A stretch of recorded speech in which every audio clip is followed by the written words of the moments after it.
जय श्री राधे कृष्णा। आप सभी को गोपाष्टमी की बहुत बहुत शुभकामनाएं।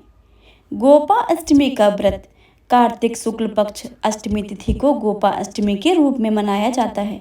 इस दिन भगवान श्री कृष्ण ने गौचारण लीला आरंभ की थी। श्री कृष्ण की गौचारण लीला के संदर्भ में कई कथाएं प्रचलित हैं।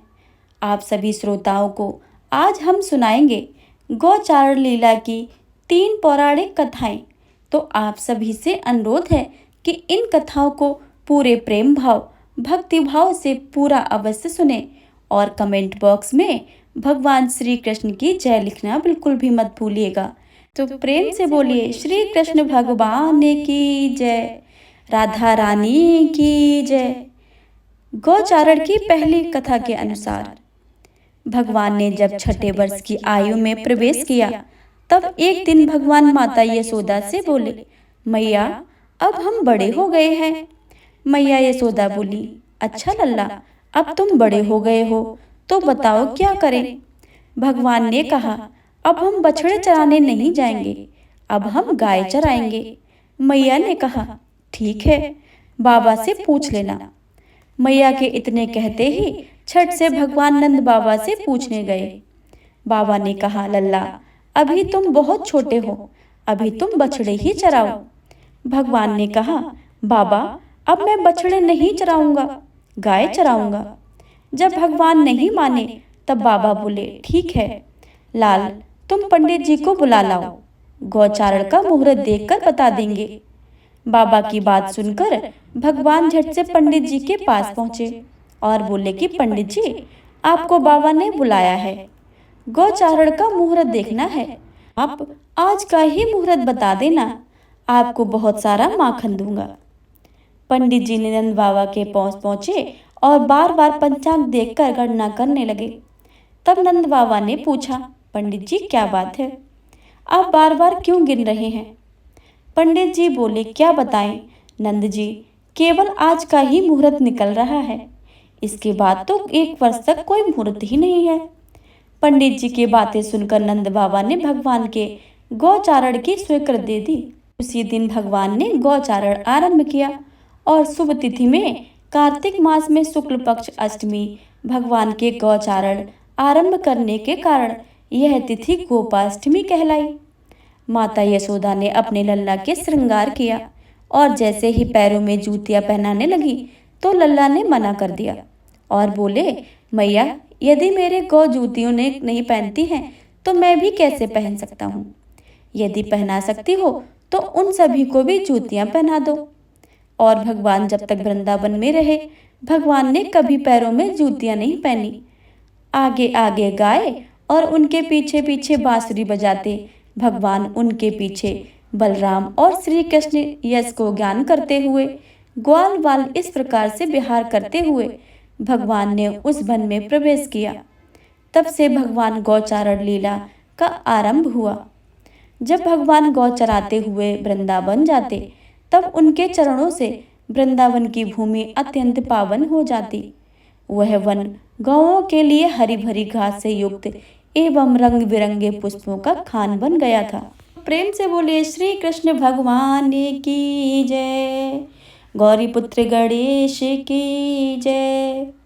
अब आप सभी सुनिए गोपा अष्टमी की दूसरी पौराणिक कथा के अनुसार श्री कृष्ण जी ने जब गैया पालन शुरू किया उस दिन माता ने अपने गाना को बहुत सुंदर तैयार किया। मोर मुकुट लगाया, पैरों में घुंघरू पहनाए और सुंदर सी पादुकाएं पहना दी, लेकिन कान्हा वे पादुकाएं नहीं पहनी। उन्होंने मैया से कहा, अगर तुम इन सभी गैयों को चरण पादुका पैरों में बांधोगे तभी मैं यह पहनूंगा। मैया ये देखकर भावुक हो गई और कृष्ण पैरों में बिना कुछ पहने अपनी गैयों को चारण के लिए ले गए। गौचरण करने के कारण ही श्री कृष्ण को गोपाल और गोविंद के नाम से भी जाना जाता है। तीसरी पौराणिक कथा के अनुसार से बोलिए गोविंद की जय, गोपाल की जय।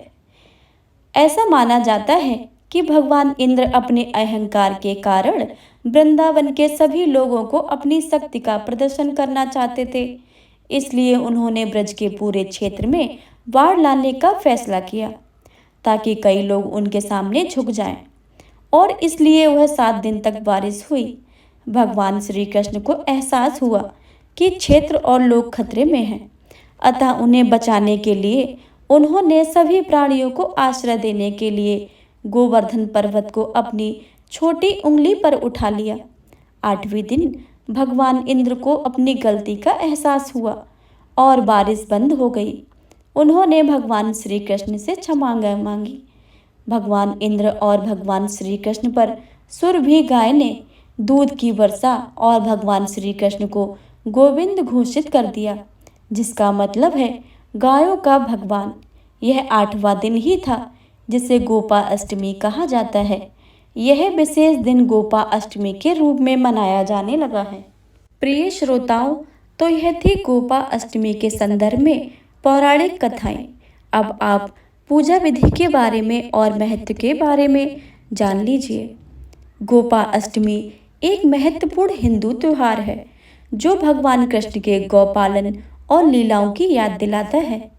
गोपा अष्टमी 2 शब्दों से मिलकर बना है, जिसमें गोप का अर्थ है गायों को पालन करने वाला या गोपाल, और अष्टमी का अर्थ है अष्टमी तिथि या 8वां दिन।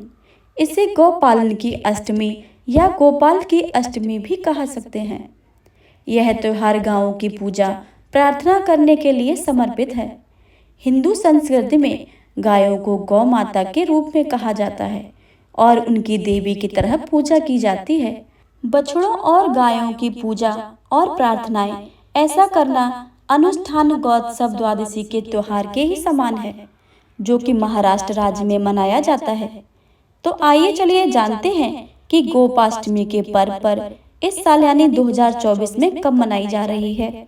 साथ ही जानेंगे इस दिन का महत्व, पौराणिक कथा और पूजा विधि के बारे में। सबसे पहले जान लेते हैं कि गोपा अष्टमी का व्रत कब रखा जाएगा। गोपा अष्टमी हर साल कार्तिक मास की शुक्ल पक्ष की अष्टमी तिथि को मनाया जाता है। पंचांग के अनुसार इस साल गोपा अष्टमी तिथि की शुरुआत 8 नवंबर रात 11:56 से होगी, जो 9 नवंबर रात 10:45 तक जारी रहेगी। ऐसे में उदया तिथि के अनुसार गोपा अष्टमी का महापर्व 9 नवंबर को मनाया जाएगा। गोपा अष्टमी की पूजा विधि। गोपा अष्टमी के दिन प्रातःकाल उठकर स्नान करें और स्वच्छ वस्त्र धारण करें। पूजा करने से पहले मन को शांत और शुद्ध रखना आवश्यक माना जाता है। अपने घर में पूजा स्थल या मंदिर को साफ करें और सजाएं। आप रंगोली बनाकर और दीप जलाकर पूजा स्थल को और भी सुंदर बना सकते हैं। गोवर्धन पर्वत की एक छोटी प्रतिमा या तस्वीर को पूजा स्थान पर स्थापित करें। आप चाहें तो गोबर से स्वयं गोवर्धन पर्वत पर एक छोटा सा तस्वीर भी बना सकते हैं। गोवर्धन पर्वत को सुंदर फूलों, मालाओं, रोली, चंदन और धूप से सजाएं। भगवान कृष्ण, राधा रानी, गोवर्धन पर्वत और गोपी ग्वालों की स्थापित मूर्तियों की विधिवत पूजन करें। उन्हें गंगा जल अर्पित करें, चंदन का टीका लगाएं और पुष्पांजलि अर्पित करें। इसके बाद भगवान कृष्ण को उनका प्रिय भोग जैसे कि पंचामृत, लड्डू या मीठा पकवान अर्पित करें। गोपा अष्टमी के दिन गायों का विशेष महत्व है। यदि संभव हो तो गायों को स्नान कराएं और उन्हें हरी हरी घास खिलाएं। आप गायों को गुड़ या फल भी खिला सकते हैं। इसके बाद गाय के गोबर से बने उपले से गोवर्धन पर्वत की परिक्रमा करें। इस दिन गौ माता के सींगों पर चुन्नी का पट्टा बांधा जाता है। गाय माता की परिक्रमा भी की जाती है। सुबह गायों की परिक्रमा कर उन्हें चराने बाहर ले जाते हैं। इस दिन ग्वालों को भी गौदान किया जाता है। कई लोग इन्हें नए कपड़े देकर तिलक लगाते हैं। गोपा अष्टमी के पर्व पर ब्राह्मणों को भोजन कराने और उन्हें दान देने का भी विधान है। आप अपनी श्रद्धा के अनुसार दक्षिणा दे सकते हैं और वस्त्र, अनाज आदि का भी दान कर सकते हैं। पूजा के उपरांत गोवर्धन पर्वत की परिक्रमा करें और आरती उतारें। आरती के बाद प्रसाद का वितरण करके और स्वयं भी ग्रहण करें। आप गोपा अष्टमी के पर्व पर भगवान कृष्ण के भजन कीर्तन का आयोजन कर सकते हैं। इससे वातावरण भक्तिमय हो जाता है और मन को शांति मिलती है।